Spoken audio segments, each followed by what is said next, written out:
your girl, TT Shanell, and I am back with another reaction video. You clicked the title, you read the page. Listen, man. Listen, Joe, the President of the United States, Joe. I don't know what's going on with us in China, but I'm going to tell you like this. We can't afford those problems. You know what I'm saying? Like, don't get me wrong, America, we tough, we strong, we brave. But listen, don't go down there messing with those good old people. I've been seeing some talk on the internet about how if we keep it up, they're saying that there's a possibility that we might be going at it with China in like 2026 or 2025 or somewhere around that time. It's pretty close. It's pretty concerning. Pretty worried. Me personally, I don't like it. I don't like war, period. I'm 30 years old. The war stories I done heard, it just ain't cool. And this Chinese balloon, man, it's causing quite of a stir. I'm about to get into this clip so we can find out more. I'm hearing that this Chinese balloon was spying on us. Then I'm hearing that China is saying that, they didn't even know that the balloon was over here. That the balloon just magically just it came over here and they had no knowledge. It wasn't the plan. Listen, I don't know. All I know is we need to leave people alone. We need to leave folks alone. Leave people oil alone. Leave people shit alone. It's just that simple. About to get into this clip. Hit that subscribe button. I'm on the road to 1,000 subscribers. Let's get it.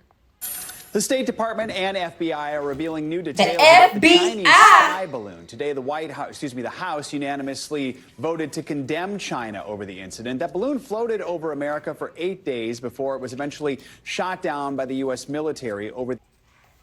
8 days is crazy. 8 days is crazy. That's a long time. I know it was 8 days. Ocean. NBC News correspondent Marissa Parra is in Myrtle Beach, South Carolina, near where the balloon was brought down. Also with us is NBC News global security reporter Dan DeLue. So Dan, let's start with you. Walk us through this new information we've learned about the balloon. What is it the FBI and State Department are saying? Yeah, Joe, the State Department is saying that this program is very much a spying surveillance program, and that balloon has nothing in common with a weather balloon. They say that U-2 planes took high-resolution photos of that balloon when it was flying, and it shows that it is equipped to conduct eavesdropping, signals intelligence, that it has multiple and. Hold on. So not only were you guys possibly, because allegedly spying on us, it had all types of jest. Let me bring this back. Photos of that balloon when it was flying, and it shows that it is equipped to conduct eavesdropping, signals intelligence, that it has multiple antennas. Listen, I love my country, man. Do I feel like we the best? No. Sometimes I feel like this country don't give a fuck about us. Yes, but listen, we gotta take it for what it is, man. America is not that bad as far as like shit. We're able to walk around comfortably sometimes. I'm just disappointed in my country though, cause like 8 days of spying, hopefully the military got a plan. I know the military got a plan. You can't fuck with our military. We pretty up there. So I know we got a plan, but 8 days? Damn, they're on to us. That can geolocate communications, and that this whole program is run by the Chinese military. And now we have photos from the FBI showing their agents and technicians combing over some of the evidence, some of the debris that's been recovered off the South Carolina coast, including parts of the balloon and some pieces of electronics. But the FBI, Joe, says that much of the evidence is still underwater, and there's still more recovery efforts to do. So, Marissa, the Biden administration has been getting some flack for not shooting down the balloon earlier, but we are learning some new details about why they waited. What can you tell us? My bad, because y'all hate when I do this. I'm sorry, y'all, but ain't that why you came here? To hear my commentary? I want to know what took so goddamn long, too.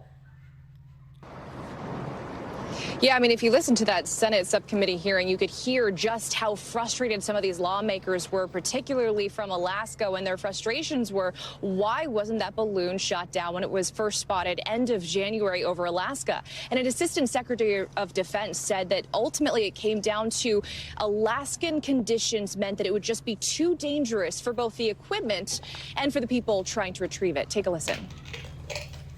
The winter water temperatures in the Bering Sea hover consistently in the low 30s, which would make recovery and salvage operations very dangerous.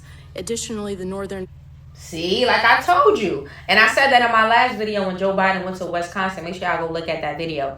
You can't just shoot down the balloon, guys, because you don't know what's in this balloon. So you got to be very, very careful, especially when it comes to being over our water. Like, come on, like, wake up. So I get it, why they couldn't do it, you know, when it was in Alaska. So you know what? Now I'm gonna cut them some slack. I get it. But 8 days? Like, come on now. We got all this money. They couldn't get something to go in the air and push it and make it get to the safe side. I don't know. But man, listen. Portion of the Bering Sea has ice cover, Hold on. which can be extremely dangerous. I'm gonna bring that back so we can hear all that again. But listen. I feel like they're not telling us everything, but that's good, because the less we know, it's probably the better. Because we won't panic, so we don't want to. So yeah. Recovery and salvage operations very dangerous. Additionally, the northern portion of the Bering Sea has ice cover, which can be extremely dangerous, which would induce additional risk. So remember, here in Myrtle Beach, it's relatively temperate. The water is relatively shallow. We know that several pieces of equipment remain underwater. And in some parts, it's about 45 feet deep, making this a lot more ideal to sift through. Yo, that is a big ass balloon. Like, I can only imagine what the hell they was doing. Like, they said it had antennas in it. At least that's what the title said. It said Chinese balloon had antennas capable of collecting signals. Yo, it was stealing our shit. Let me tell you something. I'm about to use TikTok very less. That's all I'm saying. When you have that massive debris field, and as Dan just said, we know how crucial it is to recover that equipment to really get a sense of what this balloon was capable of and what it could have been sending back. Listen, man, y'all hit that subscribe button. I'm going to definitely keep y'all updated on this whole Chinese balloon thing. Everybody stay safe and keep your eyes on the sky in case another one try to come through. You feel me?